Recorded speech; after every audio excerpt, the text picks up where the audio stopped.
पहली बार निकला था जब मैं गांव से शहर, माँ की आंखों में मानो उतर आया समंदर। पहली बार निकला था जब मैं गांव से शहर, माँ की आंखों में मानो उतर आया समंदर। आंखें पिता की भी लाल थी पर वो रोए नहीं। ना जाने मर्द को रोने में लगता है क्यों डर, ना जाने मर्द को रोने में लगता है। यहाँ आया देखा दौड़ लगी थी। अब गांव का एक लड़का शहर में आया है जिसने गांव में ऐसा माहौल देखा है जहाँ पे सुबह अलार्म नहीं लगाने पड़ते उठने के लिए, चिड़िया की चहचहाहट से नींद खुल जाती है। अब वो लड़का एकदम शहर में आया है जहाँ पे नींद किससे खुलती है? ट्रैफिक की आवाज से। यहाँ आया देखा दौड़ लगी थी, वक्त को पीछे छोड़ने की होड़ लगी थी। यहाँ आया देखा दौड़ लगी थी, वक्त को पीछे छोड़ने की होड़ लगी थी। और इंसान तो क्या पशु पक्षी भी यहाँ व्यस्त है। इंसान तो क्या पशु पक्षी भी यहाँ व्यस्त है। सुबह चिड़िया के पास चहचहाने का भी नहीं वक्त है। इंसान तो क्या पशु पक्षी भी व्यस्त है, सुबह चिड़िया के पास चहचहाने का भी नहीं वक्त है। दिन भर थक करके जब रात होती थी तब माँ से दिन भर की बात होती थी। दिन भर थक करके जब रात होती थी तब माँ से दिन भर की बात होती थी। सो जाता था मैं वहाँ आंचल में उसके, जब माँ गाँव में मेरे साथ होती थी। सो जाता था मैं वहाँ आंचल में उसके, जब वहाँ गाँव में माँ मेरे साथ होती थी। और धीरे धीरे वक्त बदला। जब लगा शहर यार काटने को दौड़ रहा है, वक्त कट ही नहीं रहा, तो माँ शायद दुआएं करती होगी मेरे लिए कि इसका मन वहाँ लग जाए। और पता नहीं था एक दिन वो दुआ माँ से ही दूर कर देगी।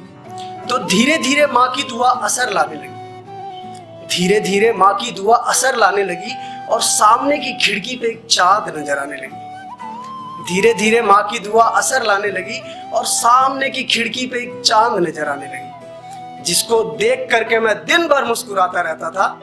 अब वो भी मुझे देखकर मुस्कुराने लगी। जिसे देखकर मैं दिन भर मुस्कुराता था, अब वो भी मुझे देखकर मुस्कुराने लगी। माँ से प्यार बहुत था मगर वक्त का अभाव होने लगा। माँ से प्यार बहुत था मगर वक्त का अभाव होने लगा। दिन भर ऑफिस और रात को मोहब्बत का प्रभाव होने लगा। माँ से प्यार बहुत था मगर वक्त का अभाव होने लगा। दिन भर ऑफिस और रात को मोहब्बत का प्रभाव होने लगा। मैं ठीक हूँ माँ मगर व्यस्त हूँ यहाँ, ये बोलकर फोन काट देना मेरा स्वभाव होने लगा। मैं ठीक हूँ माँ मगर व्यस्त हूँ यहाँ, ये बोलकर फोन काट देना मेरा स्वभाव होने लगा। क्योंकि अब सडनली मेरे लिए जो माँ का फोन ये रहता था कब आएगा मम्मी का फोन, अब वो डिस्टर्बिंग फैक्टर बनने लगा।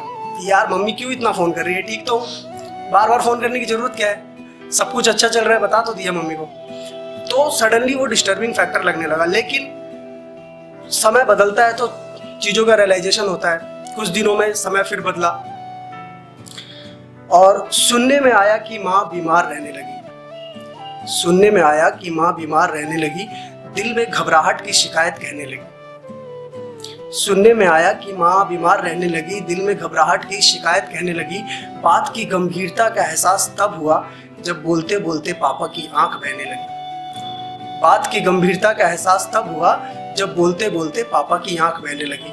और जैसा कि मैंने आप लोगों को बताया था कि मर्द रोया नहीं करते हैं, और अगर वो रोते हैं तो वाकई में कुछ ना कुछ मसला गंभीर होता है। तो जब पता लगा कि पापा रो पड़े हैं तो समझ गए कि बात कोई ना कोई बहुत गंभीर है। और सोचा कब गांव पहुंच जाएं, कौन सी पहली ट्रेन पकड़ ले जो गांव की तरफ जाती हो। और एक दिन उस समय सबसे पहली ट्रेन जो थी वो सुबह की थी। और वो जो रात थी, उस रात को एक चीज और एहसास हो गया कि शहर की चिड़िया जो है ना, उसकी क्या मजबूरी है कि वो चहचहाती नहीं है।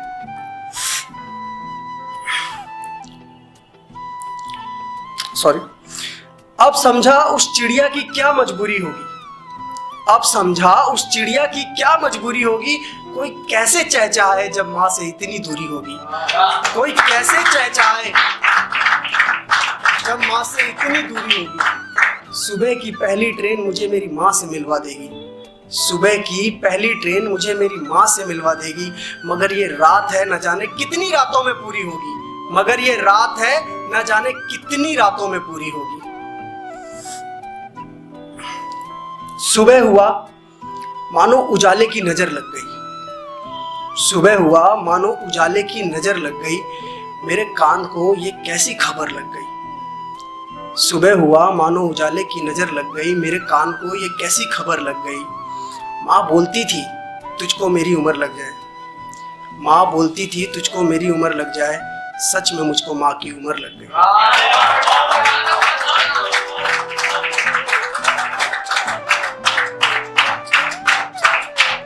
माँ बोलती थी तुझको मेरी उम्र लग जाए, सच में मुझको माँ की उम्र लग गई।